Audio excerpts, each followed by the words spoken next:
You could have a new life. I just got a new wife. And I'm home with the gangsters, I'm tryna shoot dice. Made in my shoes tied. Told her look inside the pudding, that's where the truth lies. Young nigga too fly, AMG that coupe ride. What's good, YouTube? It's your boy CJ, and we back with another video. And today we're gonna be talking about how you could have caught a 150 pip move this morning on gold. But before I talk about it, bro, y'all gotta watch my last video. I did a little weekly analysis on gold and NAS, and they played out perfectly. So go look at that video, bro. But I'm gonna go over it real quick before I even talk about the gold trade. So basically, if you watch that last video, I was talking about how we were up in this area on NASDAQ, right? So we had a resistance before the market opened Sunday night, and then obviously this morning, right? So we're up in this area at a little resistance, and in that video I stated if we get a big ass green candlestick like this, that we were gonna go up. And what exactly happened? We got that candlestick, and what did we do? We shot up. I did think that we were gonna get a little bit more of a pullback before we went up, but you know, Trump and what's the Chinese president's name? Jinping, something like that. They had some news with like the tariffs and stuff like that, them dropping the tariffs, and Trump said y'all should buy stocks now. So I'm assuming that's exactly why we didn't really get a pullback and we just shot straight up. But anyways, like I said, we got that big ass candlestick, and then we kept on going. And if you go watch that video, you will see that I said once that happens that we would come into this area, and then eventually we would probably tap this zone before rejecting. And that's pretty much exactly what we did. And the reason why I picked this zone is because this is an area where we once had like a support area. Because if you were to do that, right, then you have an area where price started to like consolidate, I guess. Even though this is a huge range, it was at some point of like somewhat of a consolidation zone, right? Because we're moving sideways either way before we ended up breaking down. So now you got to ask yourself, is this going to be just a retest, or are we going to keep going up? I'd assume we're going to keep going up just because of like the news that just came out or whatever. But yeah. And so then on gold, we talked about how we predicted that price would come down to this area of support because it's a daily zone, and we were up here at first, right? So we're up here and we're creating downward structure. So we had structure being broken here, structure being broken here, boom, and we're chilling somewhere up in here, right? And again, if you go watch that video, I was talking about how if we break below this level, that you could sell. And what happened? You broke below this level and you sold straight off down. And this is a lot of money that you could have made off of this move. And obviously, like when the market opens, there are the gaps.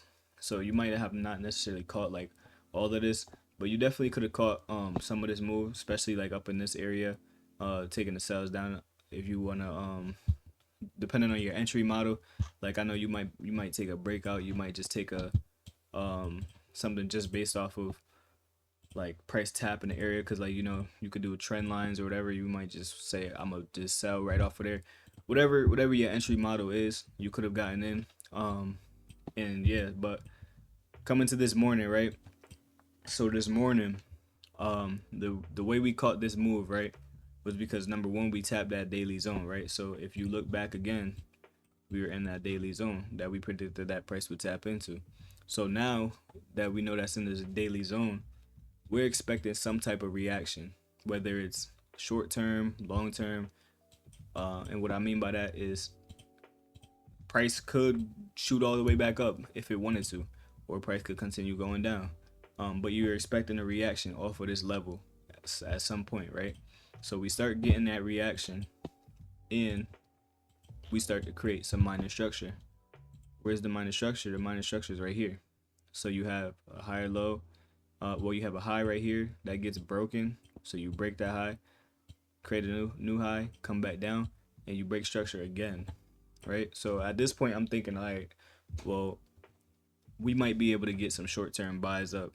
And so basically my entry was, so if I delete the zone, we already know where we are in the market. So if I were to delete that, I say, okay, well, we got a demand zone right here. Why is that a demand zone? Because you pushed up aggressively, you broke a high after you already broke one high. So remember, I always say that like the second break is probably one of the better breaks. So what I mean by the second break is like, yeah, you have a first break right here. That's your first break of structure. Then you have your second break of structure. So a lot of the times when you see that second break of structure, from what I've noticed, that's when you'll get a stronger move. It doesn't always happen. You know, every strategy has its flaws. Nothing's ever perfect.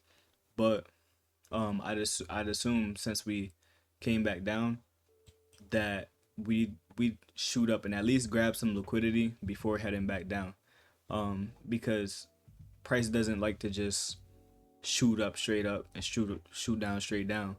Even though like it seems like that in this market condition, it's just not really likely to happen like that all the time. So therefore I got in for a buy right here, based off of us breaking the candle. Stop loss is right here, and then we just let the trade rock. We saw about probably like 25 pips of drawdown. We had a 50 pip stop or 60 pip stop loss, and that's a pretty big stop loss. So all you gotta do is just lower your risk. Safe stop losses would have been either here or down here, but like I said, 60 pips is enough. So I kept mine kind of tight, right up in there. And then once we got this other green candle, well, first of all, just based off of this green candle too, that also gives you a little bit of confluence. Like, okay, like we might be able to push up. That's a huge candle, right? But then once we got this one, I was like, okay, I'm willing to hold. We'll see how these next few candles play out. I ended up moving my stop loss to break even once we started to break this high, because I felt like if we were to fake out, then we'd fake out very quickly. So I ended up moving my stops to break even around that area, and then we pushed up all the way up into the supply zone, and that's where I took my profit. So we cashed out on about 150 pips, and we made $3,000 today. All right, so that's pretty much it, man.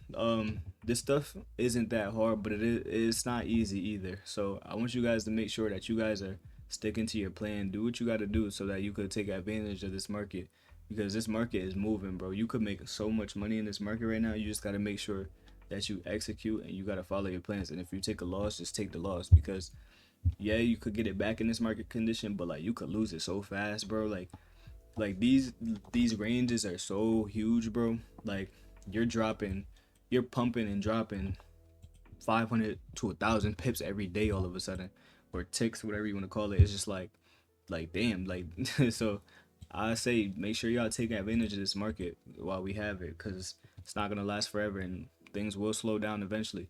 But this is definitely the time where you guys could catch some big moves. So yeah, that's all I got for this video.